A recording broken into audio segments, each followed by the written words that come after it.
পশ্চিমা নিষেধাজ্ঞাগুলি ইরানের ড্রোন বিপ্লবকে থামাতে ব্যর্থ হয়েছে। ইরান দেখিয়ে দিয়েছে যে চাপ যতই আসুক তাদের অগ্রগতি থামানো যায় না। তেহরান যুদ্ধকালীন ড্রোনগুলিকে কৌশলগত শক্তির বড় সম্পদে রূপান্তরিত করেছে। ক্র্যাপ থেকে কৌশলে এগিয়ে যাওয়া মোহাজের ড্রোন এখন ইরানের ইউএভি শক্তি বৃদ্ধির প্রধান চালিকা শক্তি হিসেবে দাঁড়িয়েছে। ইরান ইরাক যুদ্ধের কঠিন বছরগুলিতে জন্ম নেওয়া মোহাজের ড্রোন পরিবার ইরানের প্রতিরক্ষা ব্যবস্থায় বড় পরিবর্তন এনেছিল, যা একসময় একটি সাধারণ হালকা নজরদারি প্ল্যাটফর্ম হিসেবে শুরু হয়েছিল, সেটি পরে একটি বিশাল ক্রমবর্ধমান ইউএভি প্রোগ্রামে রূপ নেয়।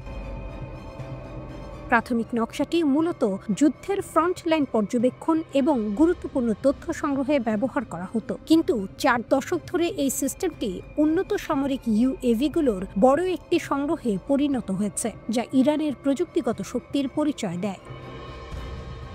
মোহাজের ড্রোনগুলি এখন নজরদারি, লক্ষ্যবস্তু শনাক্তকরণ, যুদ্ধ মিশন এবং শত্রুকে প্রতিরোধ করার কাজে ইরানকে সহায়তা করে। প্রথম মোহাজেরের একটি সহজ কাজ ছিল শত্রুর অবস্থান খুঁজে বের করা এবং তৎক্ষণাৎ রিপোর্ট পাঠানো, কিন্তু এটি এত কার্যকর ছিল যে ইরান আরও গবেষণায় উৎসাহিত হয় এবং প্রযুক্তিগত অগ্রগতি জোরদার করে। উন্নত ইঞ্জিন, শক্তিশালী এয়ারফ্রেম এবং নতুন প্যালট ব্যবহারের ফলে এর কার্যকারিতা আরও বেড়ে যায়। সিরিজটি সময়ের সাথে বিস্তৃত হয়ে এখন বহু ধরনের রূপে উপস্থিত। বিভিন্ন স্থল ও সমুদ্রে নানা ধরনের মিশনে ব্যবহার করা হয়। এই কাজগুলোর মধ্যে রয়েছে আর্টিলারি নির্দেশনা, উপকূলীয় নজরদারি এবং সরাসরি যুদ্ধের ভূমিকা। ইরানের সামরিক শক্তিকে আরও দৃঢ় করেছে। পরবর্তী মডেলগুলোতে যোগ করা হয়েছে উচ্চ রেজলিউশনের ক্যামেরা, তাপীয় ইমেজিং এবং উন্নত যোগাযোগ ব্যবস্থা। জিপিএস সহায়তাপ্রাপ্ত নেভিগেশন এবং দীর্ঘক্ষণ আকাশে থাকার ক্ষমতা মিশনগুলোকে আরও শক্তিশালী করেছে। মোহাজের 6 এবং মোহাজের 10 মডেলগুলোতে যুক্ত হয়েছে হামলা পরিচালনার ক্ষমতা এবং নির্ভুলভাবে লক্ষ্যবস্তু আঘাত করার সুবিধা। ইরানের আক্রমণ ক্ষমতার নতুন মাত্রা। এই পুরো প্রোগ্রামটি দেখেছে নিষেধাজ্ঞা থাকলেও ইরান নিজের শক্তির উপর নির্ভর করে কিভাবে স্বয়ংসম্পূর্ণ সামরিক ব্যবস্থা গড়ে তুলেছে। মোহাজেরের মূল মিশন হল গোয়েন্দা তথ্য সংগ্রহ, নজরদারি। এটি দূরবর্তী অঞ্চলগুলোকে সুরক্ষিত রাখতে, সীমান্ত নজরদারি করতে এবং সন্ত্রাসীদের বিরুদ্ধে অভিযান পরিচালনায় গুরুত্বপূর্ণ ভূমিকা রাখে। ড্রোনগুলির দীর্ঘ উড়ান এবং সরাসরি লাইভ ভিডিও পাঠানোর ক্ষমতা স্থলবাহিনীকে বড় সুবিধা দেয়। এসব ড্রোন শুধু ইরানের ভেতরে নিরাপত্তা নিশ্চিত করতেই নয়, বরং সংবেদনশীল আঞ্চলিক অপারেশনগুলোতেও ব্যবহৃত হয়েছে, যেখানে ইরান তার উপস্থিতি ও সামরিক দক্ষতা শক্তভাবে দেখাতে পেরেছে। কম খরচ, সহজ রক্ষণাবেক্ষণ এবং উন্নত দক্ষতার কারণে মোহাজের সিরিজ কৌশলগত পরিস্থিতিতে অত্যন্ত বহুমুখী একটি অস্ত্র। এই কর্মসূচি প্রমাণ করে যে অর্থনৈতিক সীমাবদ্ধতা থাকলেও ইরান উদ্ভাবন এবং শক্তি নির্মাণের জাতীয় প্রচেষ্টা থামিয়ে রাখেনি। মোহাজের 1 থেকে মোহাজের 10 এই বিবর্তন ইরানের বৃহত্তর কৌশলগত অগ্রগতির গল্প বলে। আজ এই ড্রোনগুলো ইরানের প্রতিরক্ষা এবং আঞ্চলিক অবস্থানের একটি কেন্দ্রীয় উপাদান, যা প্রমাণ করে ইরানের শক্তিকে নিষেধাজ্ঞা দিয়ে থামানো যায় না। গাজা, লেবানন এবং ইরান এই 3 রণাঙ্গনে উত্তেজনা বাড়ছে। ইসরায়েল দাবি করছে হামাস ও হিজবুল্লাহ যুদ্ধবিরতি লঙ্ঘন করছে। তেহরানও ক্ষেপণাস্ত্র কর্মসূচি পুনর্গঠন করছে। এতে আগাম হামলার আশঙ্কা বাড়ছে। কাগজে কলমে ইসরায়েল গাজায় হামাস এবং লেবাননে হিজবুল্লাহর সঙ্গে যুদ্ধবিরতিতে আছে, কিন্তু বাস্তবে 22 নভেম্বর 2 জায়গাতেই বড় হামলা হয়েছে। গাজায় একজন জ্যেষ্ঠ হামাস নেতা নিহত হয়েছেন। লেবাননের বেকা উপত্যকার ভেতরে বিমান হামলাও হয়েছে। তৃতীয় রণাঙ্গন ইরানও দ্রুত গুরুত্বপূর্ণ হয়ে উঠছে। ইসরায়েলি কর্মকর্তারা বলছেন ইরান নতুন সংঘাতের জন্য প্রস্তুতি নিচ্ছে।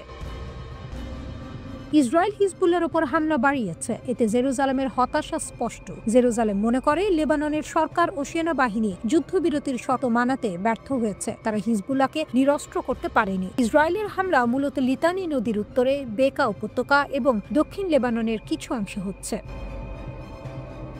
এবার আমেরিকার সম্পৃক্ততা আগের চেয়ে কম। এই কারণে আন্তর্জাতিক মহলের সমালোচনা বাড়ছে। তাদের মতে ওয়াশিংটন চুক্তির বাস্তবায়ন ঠিকমতো দেখছে না। লেবাননে নতুন মার্কিন রাষ্ট্রদূত মিশেল ইশার আগমন ইসরায়েলের আশা বাড়িয়েছে। তারা চায় বৈরুতের ওপর মার্কিন চাপ বাড়ুক। লেবাননের সামরিক প্রধান ইসরায়েলকে শত্রু বলার পর যুক্তরাষ্ট্র তার ওয়াশিংটন সফর বাতিল করেছে। ইসরায়েলি কর্মকর্তারা বলছেন লেবানিজ সেনাবাহিনীর কাঠামোগত সমস্যা আছে। সৈন্যদের বড় অংশ শিয়া সম্প্রদায় থেকে আসে, তাই শিয়া হিজবুল্লাহর বিরুদ্ধে সরাসরি লড়াই রাজনৈতিকভাবে কঠিন। বেতনও বড় সমস্যা। লেবাননের সৈন্যরা মাসে প্রায় $200 পান, হিজবুল্লাহর যোদ্ধারা প্রায় 3 গুণ পায়। ফলে লেবানিজ সৈন্যদের উৎসাহ কম, অনেকে দ্বিতীয় কাজ করেন, তাই তারা হিজবুল্লাহকে চ্যালেঞ্জ করার ঝুঁকি নেন না। লেবাননের অর্থনৈতিক সংকট পরিস্থিতিকে আরও জটিল করেছে। রাষ্ট্রীয় পতন ও গৃহযুদ্ধের আশঙ্কার সিদ্ধান্ত নেওয়া কঠিন করে তুলছে। এই দুর্বলতা কাজে লাগিয়ে হিজবুল্লাহ তার প্রভাব বাড়াচ্ছে। অস্ত্র চোরাচালানও বাড়ছে। সিরিয়া কিছু চালান আটকানোর চেষ্টা করছে, কিন্তু পুরোপুরি আটকাতে পারছে না।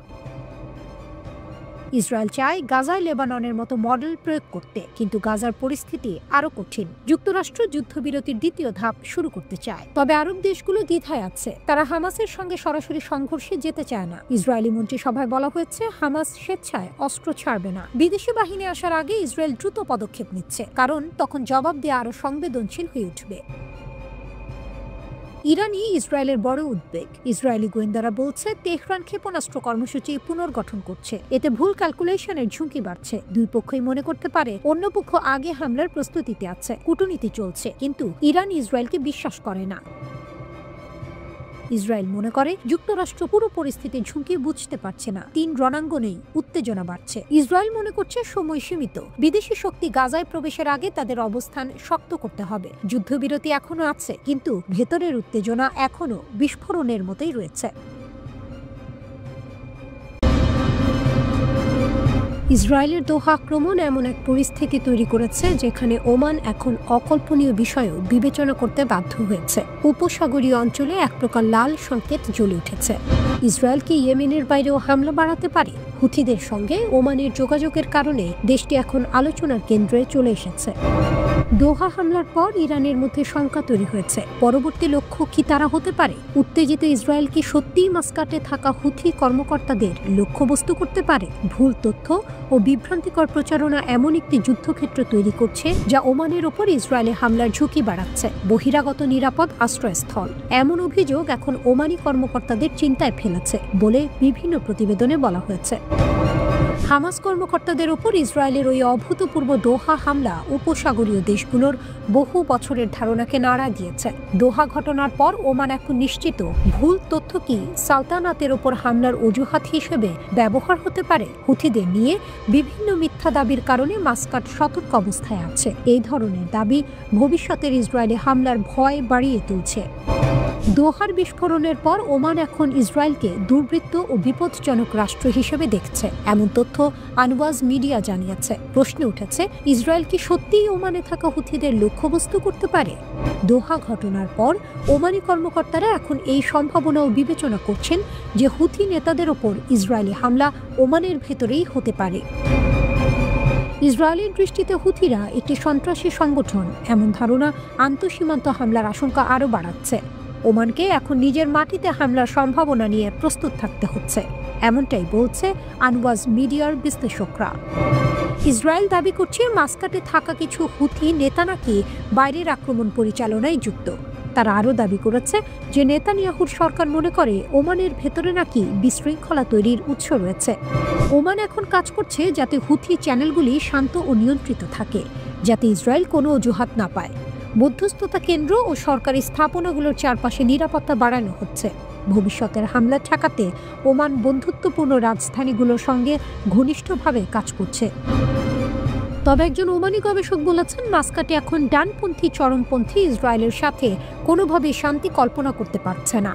দোহা হামলা ওমানের হুমকি ধারণাকে পুরোপুরি বদলে দিয়েছে। তিনি বলেন, নিরপেক্ষ উপসাগরীয় দেশও হামলা থেকে নিরাপদ নয়। নিরপেক্ষতা মূল্যবান হতে পারে, কিন্তু তা নিরাপত্তার নিশ্চয়তা নয়। ইসরায়েল এখন একটি দুর্বৃত্ত ও মতাদর্শ চালিত রাষ্ট্র, এমন বিশ্বাস দৃঢ় হয়েছে। বর্তমান ইসরায়েলি সরকারের সাথে শান্তির সম্ভাবনা নেই। এদিকে মনে রাখা দরকার, দোহা হামলায় যুক্তরাষ্ট্র ক্ষুব্ধ ছিল, যা ইসরায়েলের ভবিষ্যৎ হামলার ওপর সীমা টানতে পারে। আঞ্চলিক মধ্যস্থতাকারী হিসেবে ওমানের ভূমিকা তাকে কিছু কৌশলগত সুরক্ষা দেয়। ওমান এখন উত্তেজনা ঠেকাতে সক্রিয়ভাবে কাজ করছে। তারা নজর রাখছে ইয়েমেন ছাড়াও হামলা বাড়ানোর কোনো ধরন তৈরি হচ্ছে কিনা। প্রতিরক্ষা সহযোগিতার জন্য ওমান তুরস্ক, ব্রিটেন এবং ফ্রান্সের সাথে সম্পর্ক আরও মজবুত করছে। এরদোয়ানের সাম্প্রতিক মাস্কাট সফর প্রতিরক্ষা ও গোয়েন্দা সহযোগিতা বাড়িয়েছে। ওমান প্রযুক্তি ও ভারসাম্যের জন্য চীনের সাথেও যোগাযোগ বাড়াতে পারে, তবে কোনো আনুষ্ঠানিক জোটে যাবে না।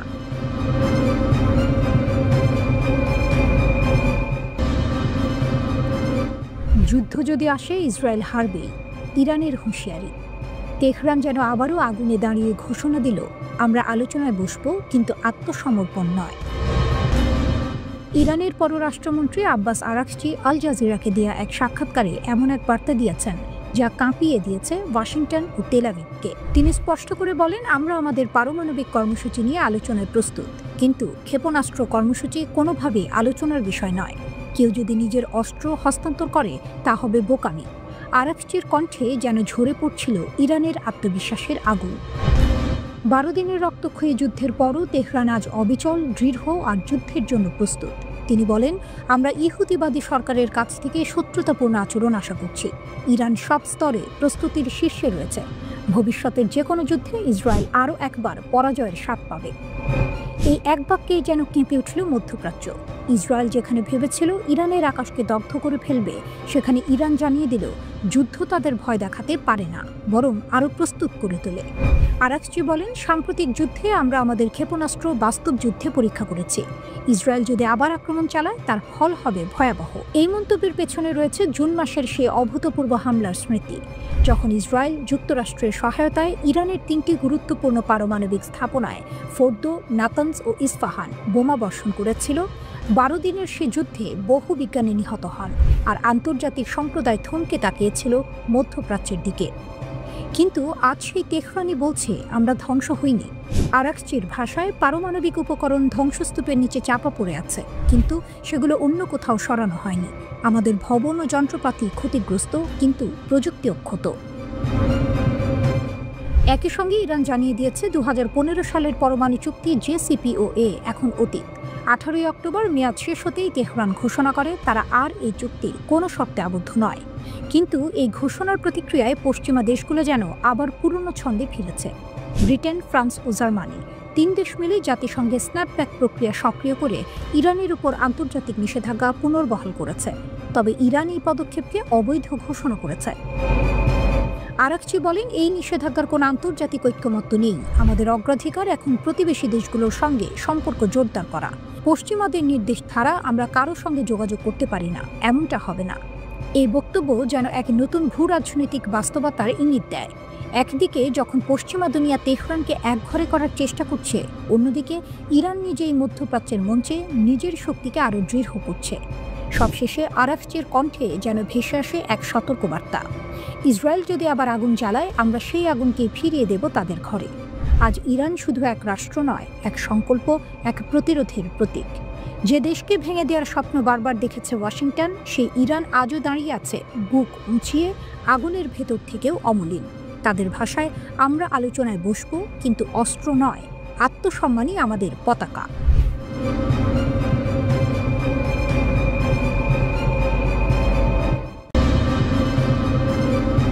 আবারও অগ্নিশিখার মতো জ্বলে উঠেছে তেহরান। একদিকে মার্কিন চাপ, অন্যদিকে ইসরায়েলের অবিরাম উস্কানি। কিন্তু ইরানের কণ্ঠ আজ কঠোর, স্পষ্ট ও গর্বে ভরা, আমরা থামব না। এক উত্তল সাক্ষাৎকারে ইরানের পররাষ্ট্রমন্ত্রী আব্বাস আরাকচি যেন আগুনে ঘি ঢেলে দিলেন। তিনি আল জাজিরাকে বলেন, আমরা কোনো চাপের কাছে নতি স্বীকার করব না। ইউরেনিয়াম সমৃদ্ধকরণ থামবে না। যুদ্ধেও যা অর্জিত হয়নি, আলোচনায় তা সম্ভব নয়।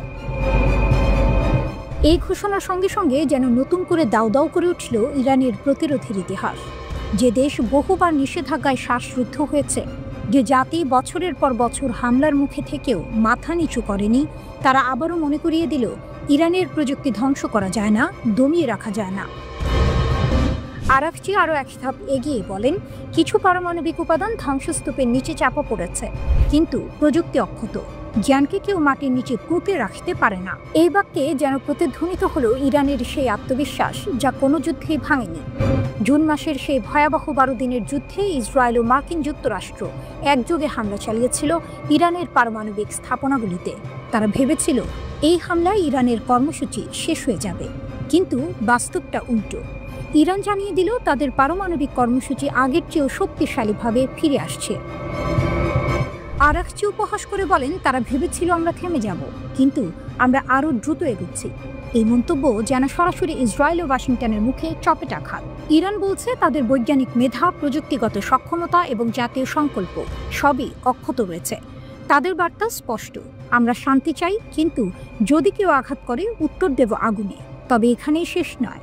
মার্কিন প্রশাসন যখন নতুন করে আলোচনার প্রস্তাব দেয়, তখন আরাকচি সেই প্রস্তাবে কাঁটা বসান। তিনি বলেন, আমরা আলোচনায় বসতে পারি, কিন্তু কোনো অসম্ভব শর্ত আমরা মেনে নেব না। আমাদের ক্ষেপণাস্ত্র কর্মসূচি নিয়ে আলোচনা নয়, তাহলে সেটা হবে আত্মসমর্পণ। এই মন্তব্যে প্রকাশ পেল ইরানের কৌশলগত দৃঢ়তা। তারা জানে মার্কিন যুক্তরাষ্ট্র চায় ইরানের প্রতিরক্ষা শক্তিকে দুর্বল করতে, কিন্তু তেহরান তার হাতের অস্ত্র কখনো ছাড়বে না। সম্প্রতি যুক্তরাজ্য, ফ্রান্স ও জার্মানি, এই 3 ইউরোপীয় দেশ আবারও পুরনো নিষেধাজ্ঞা ফিরিয়ে এনেছে, কিন্তু তাতে ইরানের অবস্থান বদলায়নি। তেহরান বলছে তাদের পারমাণবিক কর্মসূচি সম্পূর্ণ বেসামরিক, বিদ্যুৎ উৎপাদন ও বৈজ্ঞানিক গবেষণার জন্য। তাদের কোনো পারমাণবিক বোমা তৈরির পরিকল্পনা নেই। তবুও পশ্চিম দুনিয়া যেন এই কথা বিশ্বাস করতে চায় না। আর সেখানেই ইরানের বার্তা, বিশ্বাস না করলে শক্তি দিয়েই বোঝাবো। আজ ইরান কেবল এক দেশ নয়, এক প্রতীক, প্রতিরোধের, আত্মসম্মানের আর এক অপরাজেয় আত্মার প্রতীক। যুদ্ধ, নিষেধাজ্ঞা, হত্যা চেষ্টা কিছুই থামাতে পারেনি এই জাতিকে। তারা আবারও ঘোষণা করেছে, চাপ নয়, প্রতিরোধই আমাদের উত্তর। ইরান আবারও প্রমাণ করল, বোমায় ভবন ভাঙা যায়, কিন্তু জাতির মনোবল নয়।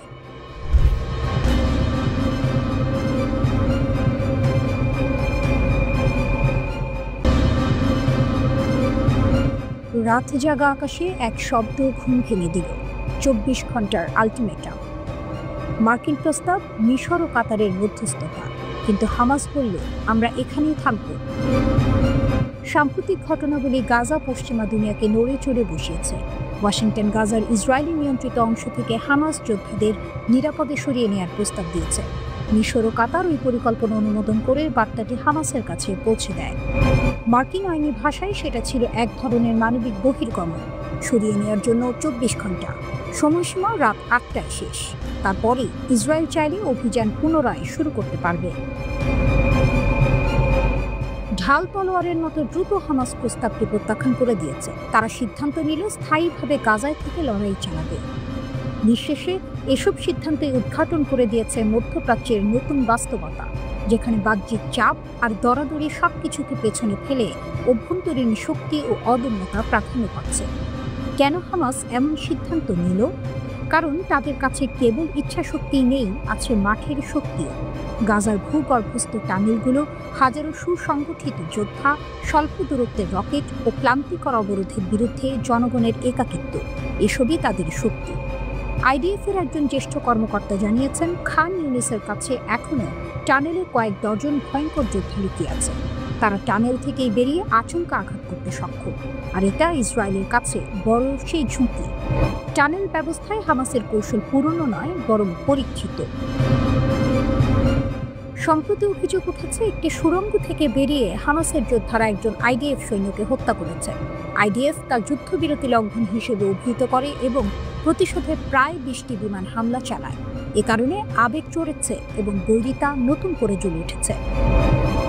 এমন পরিস্থিতিতে হামাসের প্রত্যাখ্যান কেবল কৌশলগত নয়, এটি রাজনৈতিক ও নৈতিক দাবি। তারা বলছে, সরার মানে আত্মসমর্পণ। গাজার জনগণ তাদেরই লড়াকু শক্তির আস্থা কেন্দ্র। এছাড়াও তারা জানে যে যারা চলে যাবে তাদের পুনর্বাসন নেই। গাজায় উপস্থিত থেকে যুদ্ধ ও রাজনীতি দুটোতেই অংশগ্রহণ করাই তাদের কৌশল। অপরদিকে ইসরায়েলের উচ্চপদস্থ রাজনৈতিক ও সামরিক নেতারা দৃঢ় প্রতিশ্রুতি দিয়েছেন, যদি হামাস সিজ ফায়ার ভাঙে তারা শক্তিশালী মোকাবিলায় জবাব দেবেন। মার্কিন প্রেসিডেন্টও ইসরায়েলের পাশে রয়েছে। তিনি বলছেন, হামাসের আচার আচরণ কতটা গ্রহণযোগ্য তাও দেখুন। এই সব মিলিয়ে যুদ্ধবিরতি এখন ভঙ্গুর। ফিলিস্তিনি প্রতিরোধ আন্দোলন হামাস সতর্ক করে বলেছে, যুদ্ধবিরতি চুক্তি লঙ্ঘন করে ইসরায়েল গাজায় আগ্রাসন চালিয়ে যাচ্ছে, আর এই অবস্থায় তারা নীরব থাকবে না। একই সঙ্গে চলমান এই আগ্রাসনের জন্য দখলদার ইসরায়েল ও যুক্তরাষ্ট্রকে দায়ী করেছে সশস্ত্র সংগঠনটি। সংবাদ মাধ্যম আল মায়াদিন বলছে, হামাস নিশ্চিত করেছে যে প্রতিরোধ বাহিনী ইসরায়েলকে নতুন করে হুমকি চাপিয়ে দেবে না। সংবাদ মাধ্যম আল মায়াদিন বলছে, হামাস নিশ্চিত করেছে যে প্রতিরোধ বাহিনী ইসরায়েলকে নতুন কোনো হুমকি চাপিয়ে দিতে দেবে না। সংগঠনটি সতর্ক করে দিয়েছে, সাম্প্রতিক হামলাগুলো গাজা যুদ্ধবিরতি চুক্তির মারাত্মক লঙ্ঘন। হামাস দখলদার বাহিনীকে এই বিপজ্জনক পরিস্থিতি ও এর পরিণতির জন্য সম্পূর্ণভাবে দায়ী করে সতর্ক করে বলেছে, ইসরায়েলের অব্যাহত আগ্রাসন দুর্বল যুদ্ধবিরতি চুক্তিটিকে ধ্বংসের মুখে ঠেলে দিচ্ছে।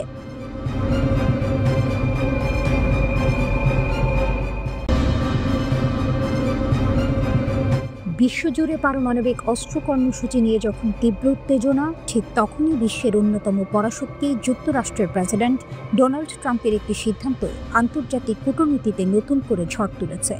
যে পারমাণবিক কর্মসূচি নিয়ে এতকাল ইরানকে কোণঠাসা করার চেষ্টা চলছিল, সেই কর্মসূচি এবার নিজেই শুরু করেছে যুক্তরাষ্ট্র। ট্রাম্পের নতুন পারমাণবিক পরীক্ষা, ইরানের রোম হর্ষক প্রতিক্রিয়া। পৃথিবী আবার একবার রুদ্ধশ্বাস মুহূর্তে দাঁড়িয়েছে।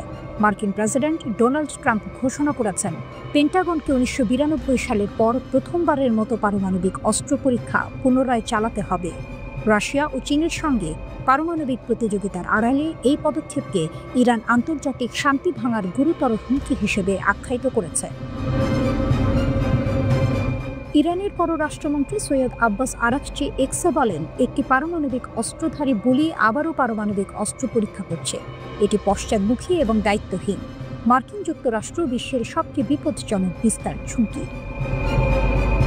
আরাকচি আরও সতর্ক করেছেন যে একই বলি আমাদের শান্তিপূর্ণ পারমাণবিক কর্মসূচিকে দানবীয় করে তুলছে এবং আমাদের সুরক্ষিত পারমাণবিক স্থাপনাগুলিতে আরও হামলার হুমকি দিচ্ছে।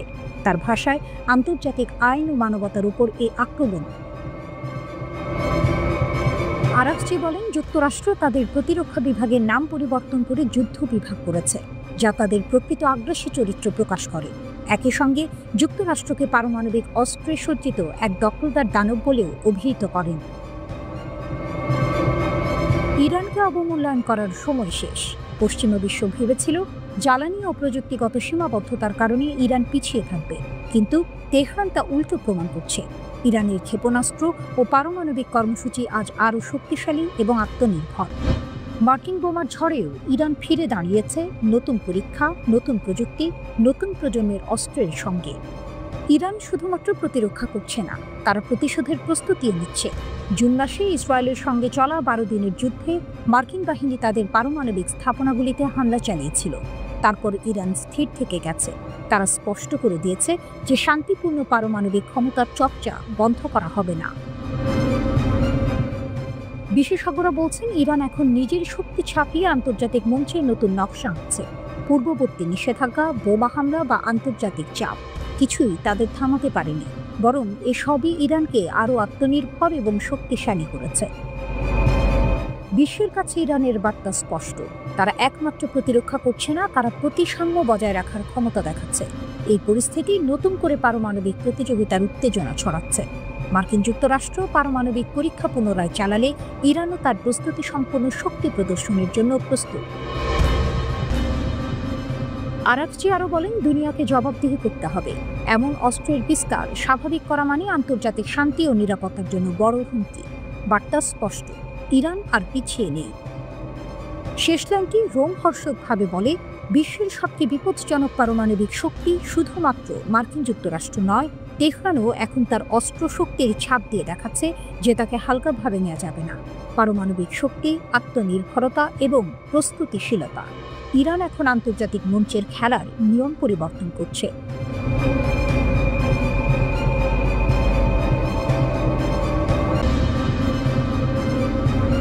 যুক্তরাষ্ট্রের সঙ্গে উত্তেজনার মধ্যেও ইরানের ক্ষেপণাস্ত্র কর্মসূচিকে উৎসাহ দিচ্ছে চীন।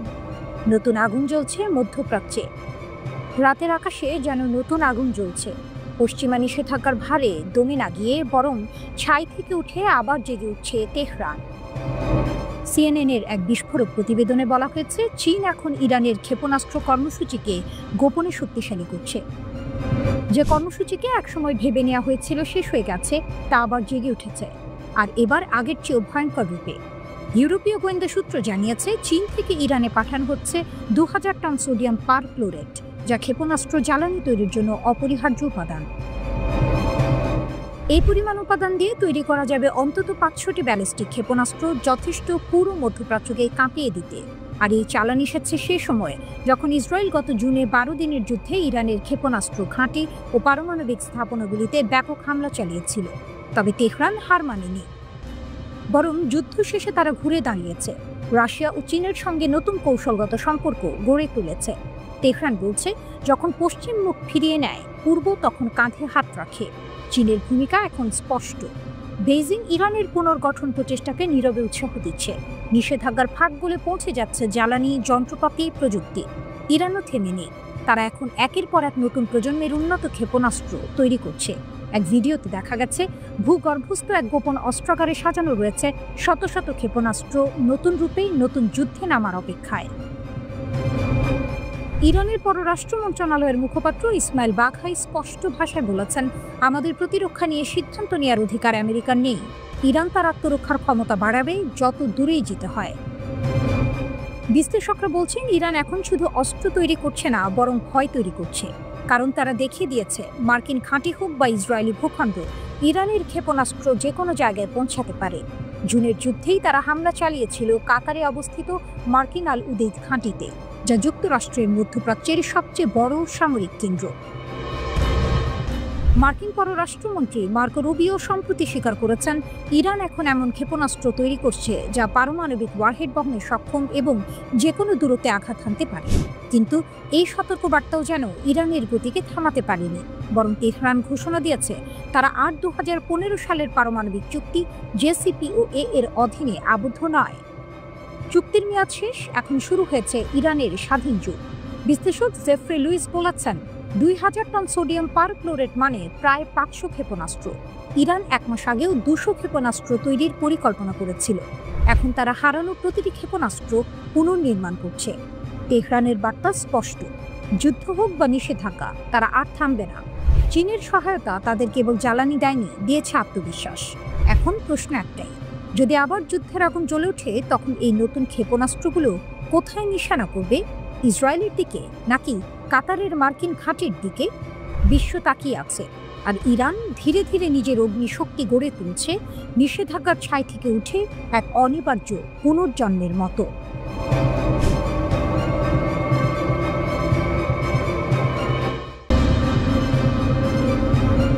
নেতানিয়াহুর পুরনো শত্রু ফিরে এসেছে, হিজবুল্লাহ নতুন শক্তিতে। বৈরুতের আকাশ এখন রহস্যের ধোঁয়ায় ঢাকা। হিজবুল্লাহ, যাকে কেউ শেষ হয়ে গেছে ভেবেছিল, আবার অস্ত্রের গর্জনে উঠে এসেছে। ইরানের নজরদারিতে এই গোপন পুনর্নির্মাণ চলছে নিঃশব্দে কিন্তু শক্তির সাথে।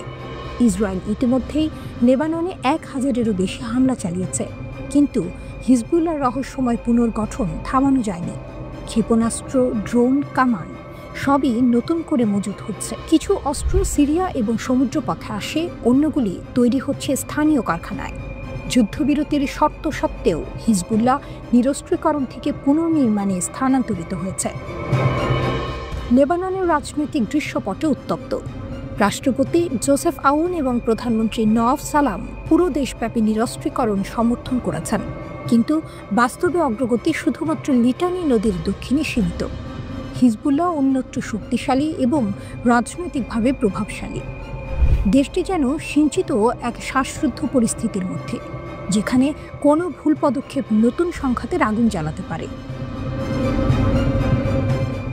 হিজবুল্লাহ নেতা নাইম কাশেম স্পষ্ট বলেছেন, লেবানিজ সেনাবাহিনীর সঙ্গে সমন্বয় থাকা উচিত, কিন্তু গ্রুপকে নিরস্ত্র করার যে কোনো প্রচেষ্টা প্রতিরোধ করা হবে।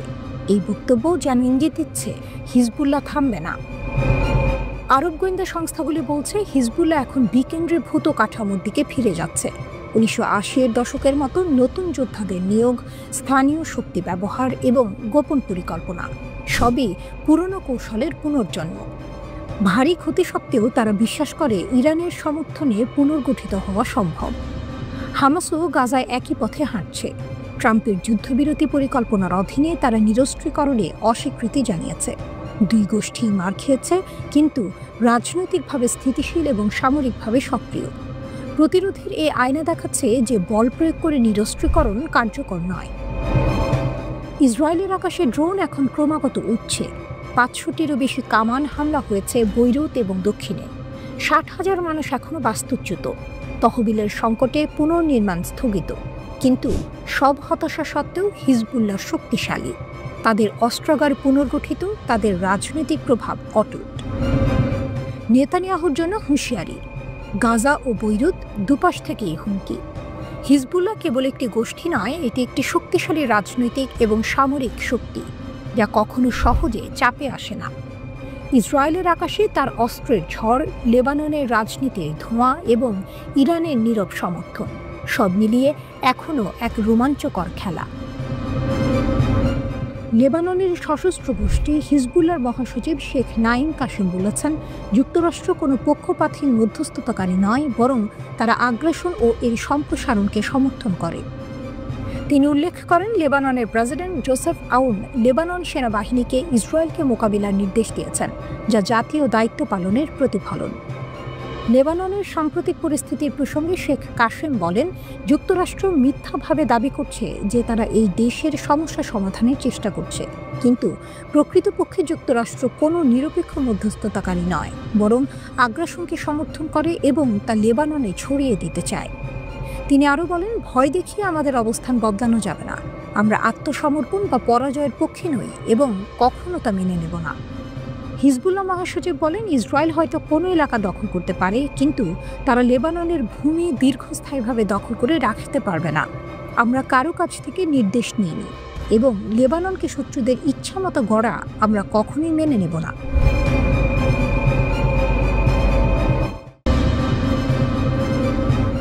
ভেনেজুয়েলা যুদ্ধের কিনারায়, পুতিন প্রস্তুত, মার্কিন যুক্তরাষ্ট্র হুঁশিয়ার। কারাকাসের আকাশ এখন উত্তেজনার ধোঁয়ায় ঢাকা। মার্কিন যুক্তরাষ্ট্র যে কোনো মুহূর্তে ভেনেজুয়েলার সামরিক স্থাপনায় আঘাত করতে পারে, এমন খবর ছড়িয়ে দিয়েছে। প্রতিরক্ষা ব্যবস্থা শক্তিশালী করার জন্য ভেনেজুয়েলার প্রেসিডেন্ট নিকোলাস মাদুরো ইতিমধ্যেই রাশিয়া, চীন ও ইরানের কাছে সাহায্যের আবেদন করেছেন।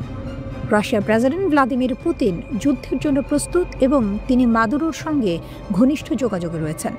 রাশিয়ার বিদেশ মন্ত্রণালয় জানিয়েছে, তারা কারাকাসের সঙ্গে নিয়মিত যোগাযোগে রয়েছে এবং যে কোনো হুমকির প্রতিক্রিয়ার জন্য প্রস্তুত। মাদুরো বলছেন, চেভেজের সময় কেনা সমস্ত ভারী অস্ত্র এখনও আমাদের হাতে রয়েছে।